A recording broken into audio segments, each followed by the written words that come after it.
ಪ್ರಭು ಯೇಸುವಿನಲ್ಲಿ ಅನುಗ್ರಹಿತರಾದ ಪ್ರಿಯರೇ, ಈ ದಿನ ಪ್ರಾರ್ಥನೆಯಿಂದ ದೇವರ ವಾಕ್ಯವನ್ನು ಆಲಿಸಲು ನಾವೆಲ್ಲರೂ ಸಿದ್ಧರಾಗಿದ್ದೇವೆ. ನಮ್ಮ ಶರೀರವನ್ನು, ನಮ್ಮ ಆತ್ಮವನ್ನು, ನಮ್ಮ ಮನಸ್ಸನ್ನು, ನಾವಾಗಿರುವ ಸ್ಥಳವನ್ನು ದೇವರ ಕರಗಳಿಗೆ ಸಮರ್ಪಿಸಿ ಪ್ರಾರ್ಥಿಸೋಣ.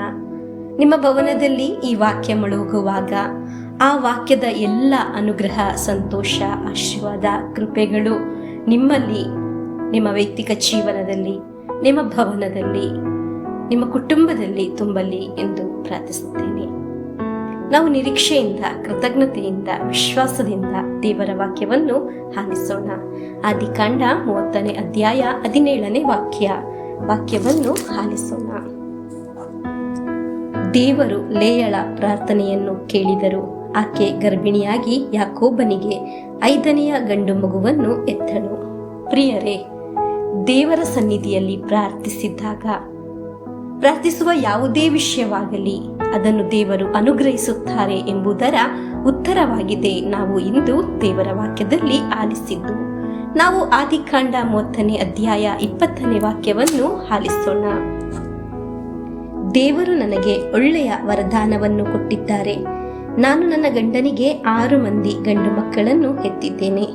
ಆದುದರಿಂದ ಅವರು ನನ್ನೊಡನೆಯೇ ವಾಸಿಸುವರು.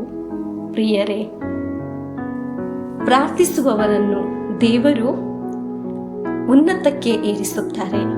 ದೇವರು ಅವರ ವರದಾನಗಳನ್ನು ನೀಡುತ್ತಾರೆ. ನೀವು ಒಂದೊಂದು ಕಾರ್ಯಗಳಿಗಾಗಿ ಪ್ರಾರ್ಥಿಸುವಾಗ, ಒಂದು ಮನೆಗಾಗಿ, ಸಾಲದ ಬಾಧೆಯಿಂದ ಬಿಡುಗಡೆ, ರೋಗದಿಂದ ಬಿಡುಗಡೆ, ಶಾಂತಿ ಸಮಾಧಾನಕ್ಕಾಗಿ, ಜೀವನದಲ್ಲಿ ಒಳ್ಳೆಯದನ್ನು ಬರುವುದಕ್ಕಾಗಿ ನಾವು ಪ್ರಾರ್ಥಿಸುವಾಗ ನಾವು ಸಹ ನಮ್ಮ ಪ್ರಾರ್ಥನೆಯನ್ನು ದೇವರು ಆಲಿಸಿದ್ದರು ಎಂಬುದನ್ನು ಹೇಳಲು ಸಾಧ್ಯ. ದೇವರು ನಮಗೆ ಕೃಪಾ ವರದಾನವನ್ನು ನೀಡಿದ್ದಾರೆ ಎಂದು ಹೇಳಲು ಸಾಧ್ಯವಾಗುತ್ತದೆ. ನಮ್ಮ ಪ್ರಾರ್ಥನೆಗೆ ಉತ್ತರವಾಗಿ ವರದಾನ ನೀಡುವ ದೇವರ ಅನುಗ್ರಹ ಇರುವ ಅನುಗ್ರಹದ ಉತ್ತರವಿದೆ. ಸ್ವರ್ಗದ ದೇವರು ನಮಗೆ ಉನ್ನತಕ್ಕೆ ಏರಿಸುತ್ತಾರೆ, ಕೃಪೆಯಿಂದ ತುಂಬಿಸುತ್ತಾರೆ. ಆಮೇನ್. ಪ್ರಿಯರೇ, ನಾವು ಇಂದು ಆಲಿಸುವ ವಾಕ್ಯದೊಂದಿಗೆ, ಪ್ರಾರ್ಥನೆಯೊಂದಿಗೆ ಪ್ರಭು ಯೇಸುವಿನ ಆಶೀರ್ವಾದವನ್ನು ಸ್ವೀಕರಿಸೋಣ. ಈ ವಾಕ್ಯವನ್ನು ಪರಸ್ಪರ ಶೇರ್ ಮಾಡೋಣ.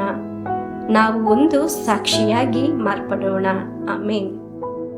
ನಮ್ಮ ಪ್ರಭು ಯೇಸು ಕ್ರಿಸ್ತರ ವರಪ್ರಸಾದವು, ದೇವರ ಪ್ರೀತಿಯು, ಪವಿತ್ರಾತ್ಮರ ಅನ್ಯೋನ್ಯತೆಯು ನಿಮ್ಮೊಡನ ಇರಲಿ. ರೋಗದಿಂದ, ಅಪಘಾತದಿಂದ, ವಂಚನೆಯಿಂದ, ನಿರಾಶೆಯಿಂದ ಸ್ವರ್ಗದ ದೇವರು ನಿಮ್ಮನ್ನು ಅದ್ಭುತವಾಗಿ ಸಂರಕ್ಷಿಸಲಿ. ದೀರ್ಘಾಯುಸ್ಸು, ಆರೋಗ್ಯ, ಸಮಾಧಾನ, ಸಂತೋಷ ಉಂಟಾಗಲಿ. ಪಿತನ, ಸುತನ, ಪವಿತ್ರಾತ್ಮರ ನಾಮದಲ್ಲಿ ಆಮೇನ್.